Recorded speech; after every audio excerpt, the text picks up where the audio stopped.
সবচেয়ে বেশি নির্ভরতা ছিল শ্রীলঙ্কান এন্ড পাকিস্তানি ক্রিকেটারদের উপরে। শ্রীলঙ্কান প্রথম সারির ক্রিকেটারদেরকে আসলে আমরা খুব বেশি দেখছি না, তবে পাকিস্তান ন্যাশনাল টিমের এবং ন্যাশনাল টিমের আশপাশের যে ক্রিকেটাররা যারা বিভিন্ন দলের হয়ে খেলছে, সেই ক্রিকেটারদের একটা বড় অংশ শ্রীলঙ্কার এগেনস্টে আগামী মাসে যে টি-20 সিরিজটা খেলবে পাকিস্তান, সেই দলে অংশগ্রহণ করবে এবং সেখানটায় 7 জন পাকিস্তানি ক্রিকেটার যারা অন্তত 4টা ফ্র্যাঞ্চাইজির অংশ, সেই ক্রিকেটারদেরকে দলভুক্ত করা হবে।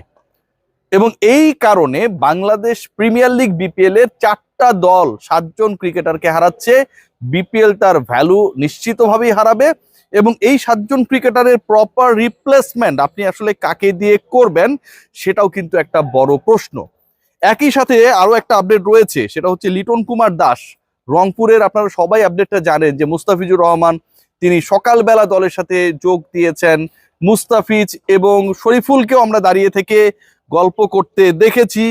সেই দলের গুরুত্বপূর্ণ সদস্য রংপুর রাইডার্সের লিটন কুমার দাসের আপডেটটা কি, তিনি এখন পর্যন্ত সিলেটে নেই। গতকালকে তিনি এয়ারপোর্টে গিয়েছিলেন, এয়ারক্রাফটে অলমোস্ট উঠে গিয়েছিলেন, তারপরে তিনি ফিরে গেছেন। বাংলাদেশ ন্যাশনাল টি-20 সাইডের ক্যাপ্টেন এই মুহূর্তে এখন পর্যন্ত এখানটায় নেই। কেন, তিনি কি খেলবেন, খেলছেন না, কি ঘটলো এমন যে এয়ারপোর্ট থেকে তাকে চলে যেতে হলো?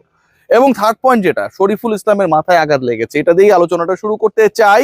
হসপিটালাইজড করা হয়েছে কিছুক্ষণের জন্য এবং চেক আপ করা। সতীর্থ ক্রিকেটারের সাথে ধাক্কা খেয়ে ফাইনালি শরীফুলের ব্যাপারে আপডেটটা very positive, that he is available or fit to play the next match. মাথায় যেহেতু ব্যথা পেয়েছিলেন বা আঘাত পেয়েছিলেন, সেই কারণে টিম ম্যানেজমেন্ট রিস্ক নিতে চায় নাই। লিটন কুমার দাসের যে আপডেট, সেটা হচ্ছে Liton Kumar Das is ready to play. গতকালকে এই খেলার জন্যই তিনি চলে এসেছিলেন এয়ারপোর্ট পর্যন্ত এবং শেষ পর্যন্ত লিটন কুমার দাসকে ফিরে যেতে হয়েছে। লিটনের আপনারা জানেন যে একটা টুকটুকে কন্যা সন্তান রয়েছে, প্রায় তারা সোশ্যাল মিডিয়ায় তিনি এবং তার স্ত্রী ছবি শেয়ার করে, সেটাতে আমরা সবাই লাভ অ্যান্ড কেয়ার রিয়েক্ট দিই। ওই পিচ্চিটা কোনো একটা কারণে হয়তো আঘাত পেয়েছিল বা কোনো কিছু কামড়েছিল। লিটন কুমার দাস যখন এয়ারপোর্টে, তখন তিনি এই খবরটা জানতে পারেন, আমি যতটুকু দায়িত্বশীল জায়গা থেকে শুনেছি। এবং তারপরে তিনি ইনস্ট্যান্ট ফ্লাই না করে চলে যান। রংপুর রাইডার্স কর্তৃপক্ষ they were kind enough and helpful enough to allow Liton go back to his family. Very nice, আমি মনে করি ডেফিনেটলি এই ধরনের ব্যাপারগুলো দলগুলোর মধ্যে থাকা উচিত। এই যে নোয়াখালীর একজন মালিক রয়েছেন না, তিনি কিন্তু নোয়াখালীর লোক না। আবারও বলছি, নোয়াখালীবাসী আমার বিরুদ্ধে মামলাটা করার আগে 3 বার ভাববেন।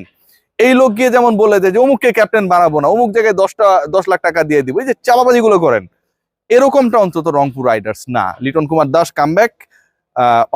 Coming back on 7 or 7:30 tonight এবং তিনি দলের সাথে যুক্ত হবেন। আগামীকালের যে ম্যাচটা রয়েছে সেই ম্যাচে তিনি খেলবেন 72 ঘন্টায় ঠান্ডায় যদি